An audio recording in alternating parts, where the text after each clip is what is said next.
I can see her lying back in her satin dress, in a room where you do what you don't confess. This is my happy place. Say wave. What? Say happy Homebrew Wednesday. Do it. Happy Homebrew Wednesday. Good. Happy Homebrew Wednesday. Start off drinking some chocolate porter. I've got 3 beers on tap right now. What did I call it? New School New England IPA. It's my center tap. I have this Atari porter. Wow. Anyway, I made it with cow nibs. First time I've ever used that. 8.8%. So it's a pretty hefty one. So I won't be slamming this. And then on my far left tap, I have Dean's List New House Pale.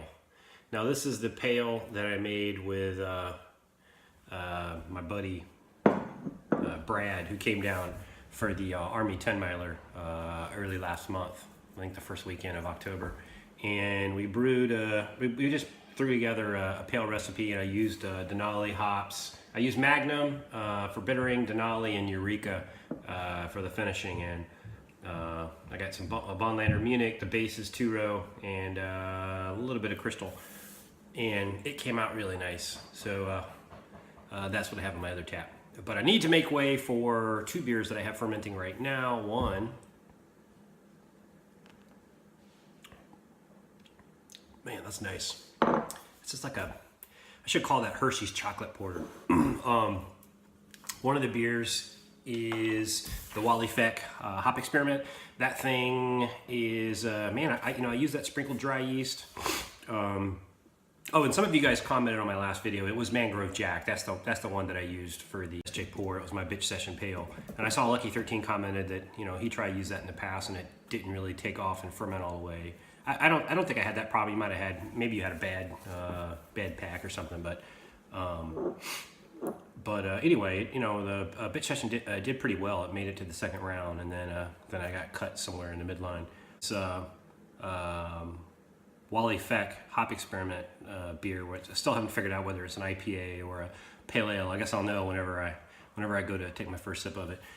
It finished out at 10.08 from 10.56, so it's going to be, what is that, 6.3%? So it's higher than what Wally wanted, which was 5.52, I think. But I tasted the sample at 10.08, and it tasted really, really good. I've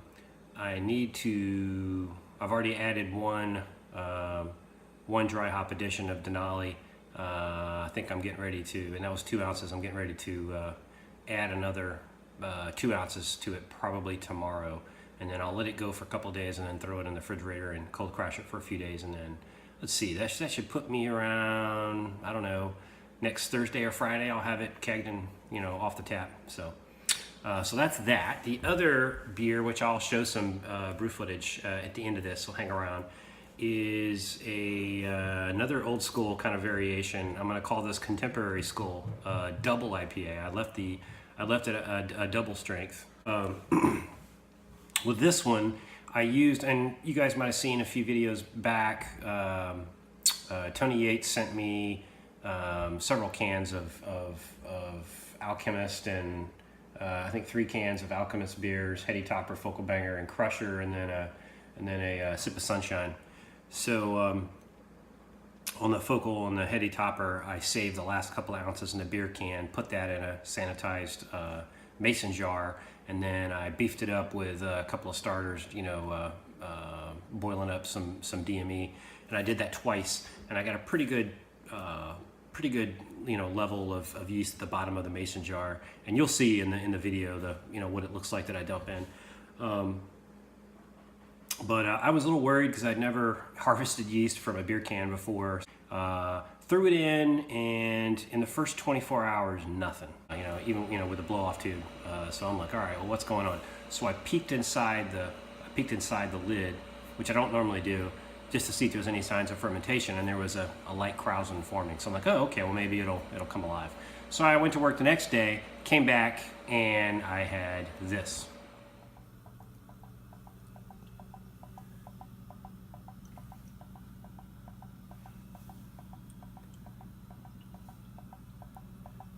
So yeah, as Wally says, it went into beast mode, and it's been doing that now for the past 2 days, 2 or 3 days, 2 or 3 days. It's been like steady on the blow off tube. So I imagine it'll probably start to slow down tomorrow.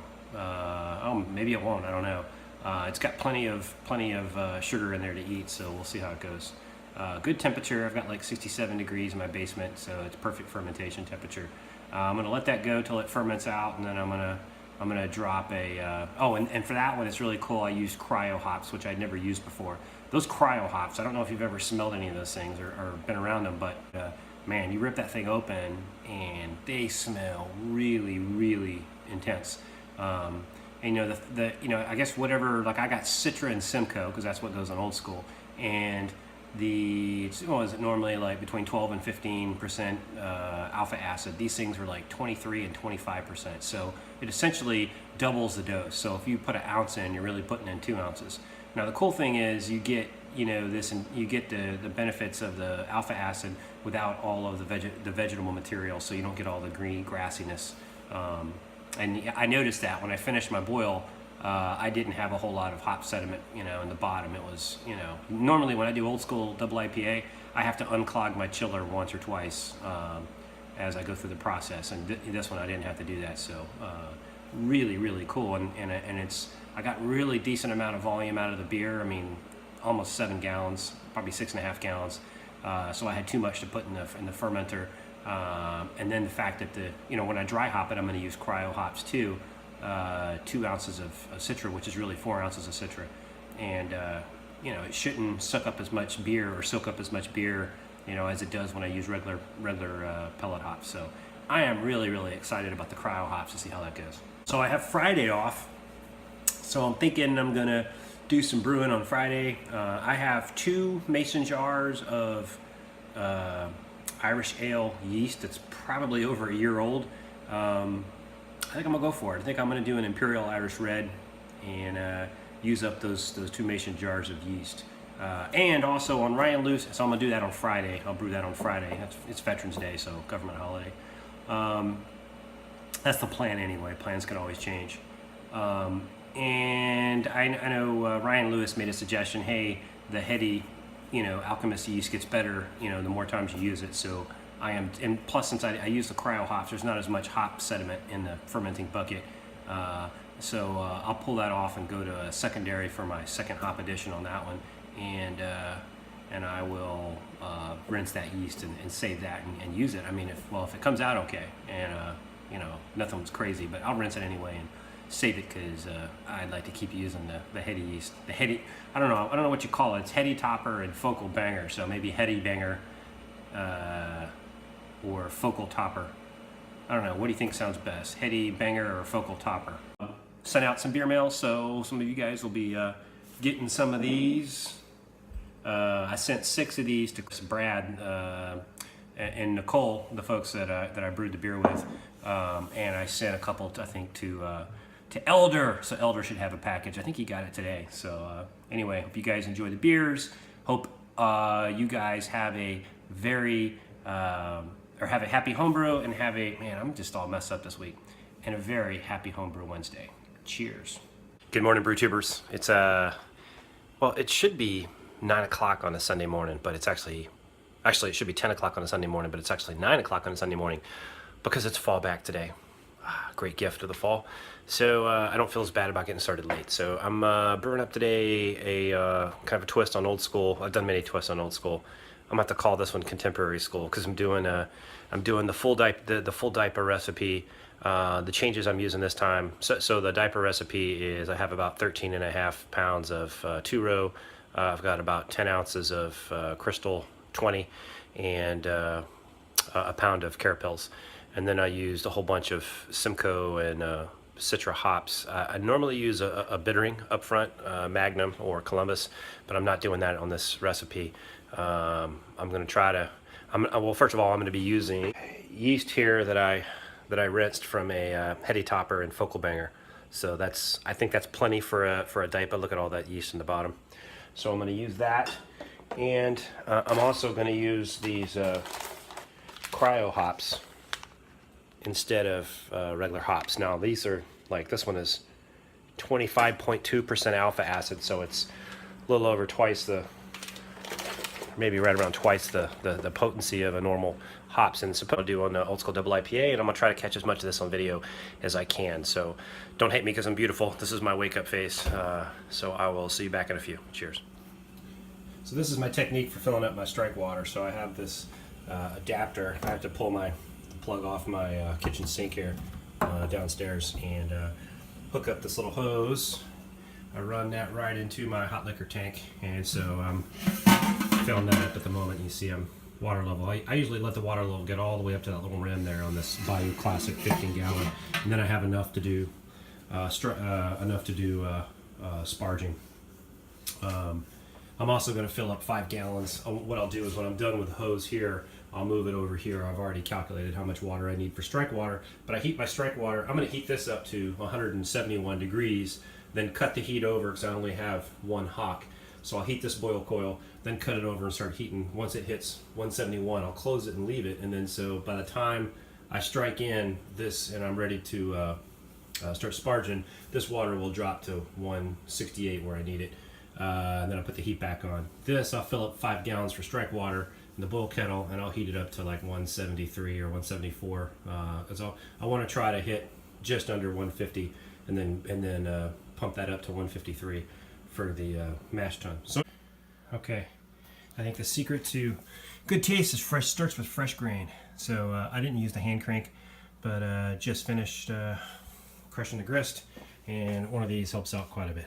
Cheers. Pulling the water from the kettle through pump 2 into the mash tun to underlet my strike water. Got about, I don't know what, 13 and a half, 14, 15 and a half pounds of grain in there. Putting in about 5 gallons of water. Okay, so I've got my strike water in. I was just under 150. I've got the Herms going now, so that you'll watch that one for 47. It'll pop up pretty quick. Again, it comes out of my kettle, or it comes out of my mash tun through pump 1 into my heat exchanger, which is essentially a big coil. Right, it's a big coil. It runs through the hot water, set at 168, and comes into the side of my mash tun using this Blickman sparge arm. So right now it's just going to keep recirculating full throttle. Once I go into sparge, I'll set that ball float about 1 inch above the grain bed. So don't see it coming up yet, but anyway, it'll pop up. Cheers. And there we have 150, 154. So let that go for an hour. Time is 10:29. Okay, finished with the mash, and now I am filling up the bucket. I measured my pH and I was at 5.41. So we'll see how, I don't know what that means, but we'll see. Alright, here I go for the only 60-minute edition. All the other hops are going to come in last 5 minutes. This is homegrown Centennial hops from the garden. Okay, so I'm going with a pretty vigorous boil here. That's what I usually do. You can see the, and I think that kind of helps me out with a kind of good malt backbone. I think it caramelizes a lot of the sugars in there. You see my homegrown hops flying around on the top there. Yeah, just enough. I wanted to get some kind of lupulin at the beginning of the boil. Not a whole lot. It was only about 1/10 of an ounce. Because all the rest of these cryo hops, I'm going to add these things, you know, in the last 5 minutes, and then doing about a 30-minute whirlpool. So I wanted to make sure I had some kind of bitterness to balance all that sweetness. Cheers. Okay, sorry I had a little bit of a mishap, but so I'm starting the whirlpool. I'm at a little less than 180. I had to turn the heat back up, but yeah, I used 25 each of the Simcoe and Citra at the 5-minute mark. I meant to put in half an ounce, but I screwed up, so go for 30 minutes to see what happens.